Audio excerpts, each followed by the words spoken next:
본문 말씀은 선한 목자의 내용입니다. 오늘날에도 중동에서는 목자가 목적되는 양 우리로 들어가 자기 양의 이름을 부르면서 한 마리씩 불러낸다고 합니다.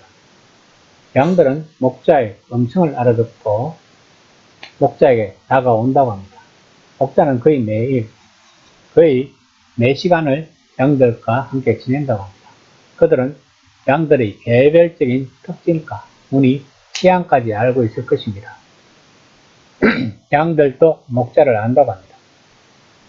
그러므로 다른 사람이 양 우리에 와서 이름을 부른다고 해도 양들은 그에게 다가가지 않는다고 합니다. 양들은 자기들이 신뢰하는 음성에만 귀를 기울입니다. 목자의 음성을 들을 때 양떼의 질서를 유지하는 양치기 개는 필요 없을 것입니다. 목자는 그들을 부르면서 앞서 걸어가고 양들은 목자를 따를 것입니다. 10장 1에서 2절입니다. 내가 진실로 진실로 너희에게 이르노니 문을 통하여 양의 뿔에 들어가지 아니하고 다른 데로 넘어가는 자는 절도며 강도요 문으로 들어가는 이는 양의 목자라.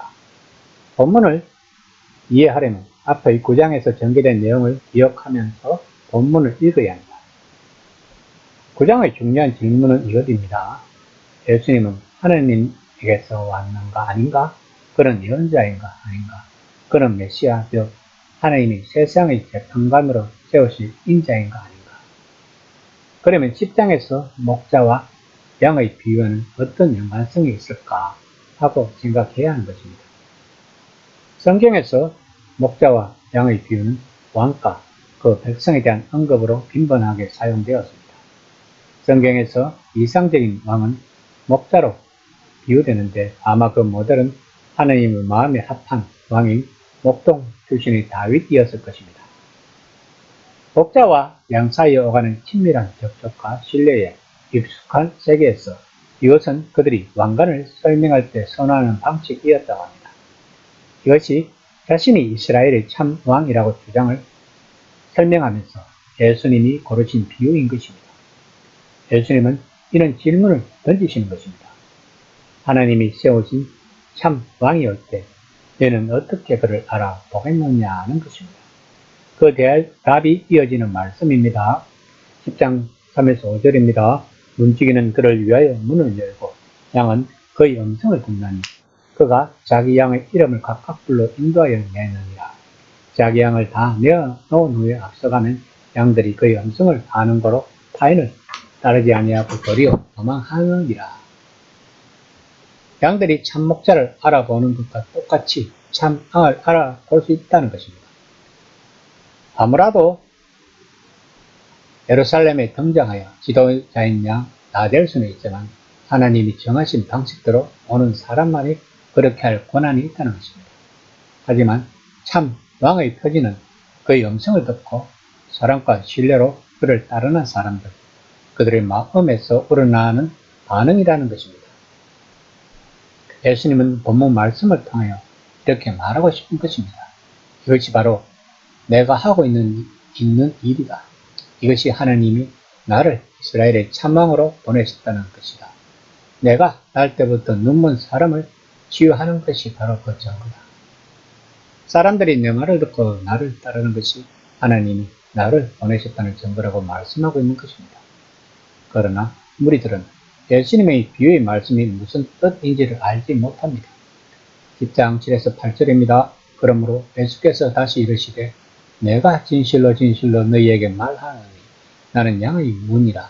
나보다 먼저 온 자는 다 절도요 강도니 양들이 듣지 아니하였느니라. 본문에 나오는 절도며 강도 같은 이는 누구를 말하고 계시는 것일까요? 예수님의 공생애 중에 등장한 각양각색의 지도자들을 염두에 두었다고 신학자들은 말하고 있습니다. 소위 혁명 지도자나 군 지휘관이라고 할 수 있는 일부 지도자들은 이스라엘을 황제의 권력에 맞서게 하는 데 결함이 되어 있었다고 합니다. 또한 다른 지도자들, 특히 헤롯 왕실은 자신의 권력과 부를 유지할 수만 있다면 얼마든지 로마에 굴복할 수 있었습니다.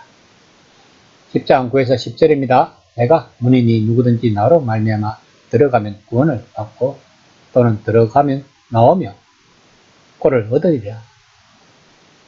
도덕이 오는 것은 도둑질하고 죽이고 멸망시키는 것 뿐이요. 내가 온 것은 양의 생명을 얻게 하고 더 풍성히 얻게 하려는 것이다. 본문은 목자의 또 다른 역할을 강조하고 있습니다. 목자는 출입구 혹은 문이라는 것입니다.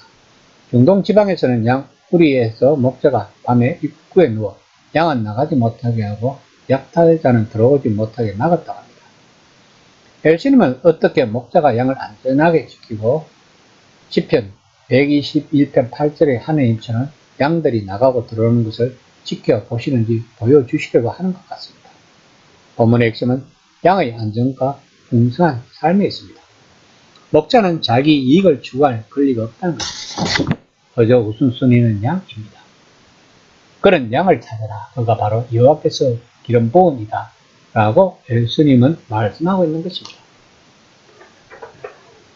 우리는 성경을 첫 독자의 눈높이에서 읽어야 합니다. 요한복음의 첫 독자들은 1차 유대전쟁이 끝난 다음 세대입니다. 그러므로 그 참상을 직접 겪을 수도 있었을 것이며 전해 들을 수도 있었을 것입니다.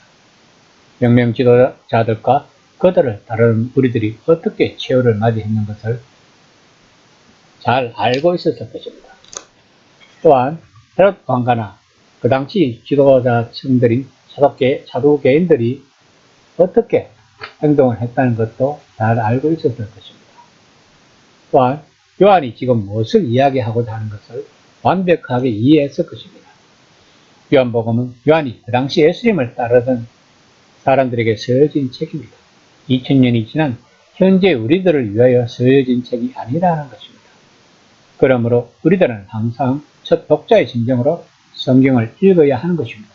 그리고 그 말씀을 오늘날 우리들에게 적용을 시켜야 하는 것입니다. 오늘 본문 말씀은 우리들로 하여금 예수님의 참양들에게 주어진 사명을 말하고 있는 것입니다. 즉, 그분의 음성에 귀를 기울이고 오직 그분 안에서만 진정 넘쳐 흐르는 생명을 찾으라는 것입니다. 이 시간 나는 양으로서의 사명을 다하고 있는지를 한번 생각해보는 시간이 되었으면 합니다.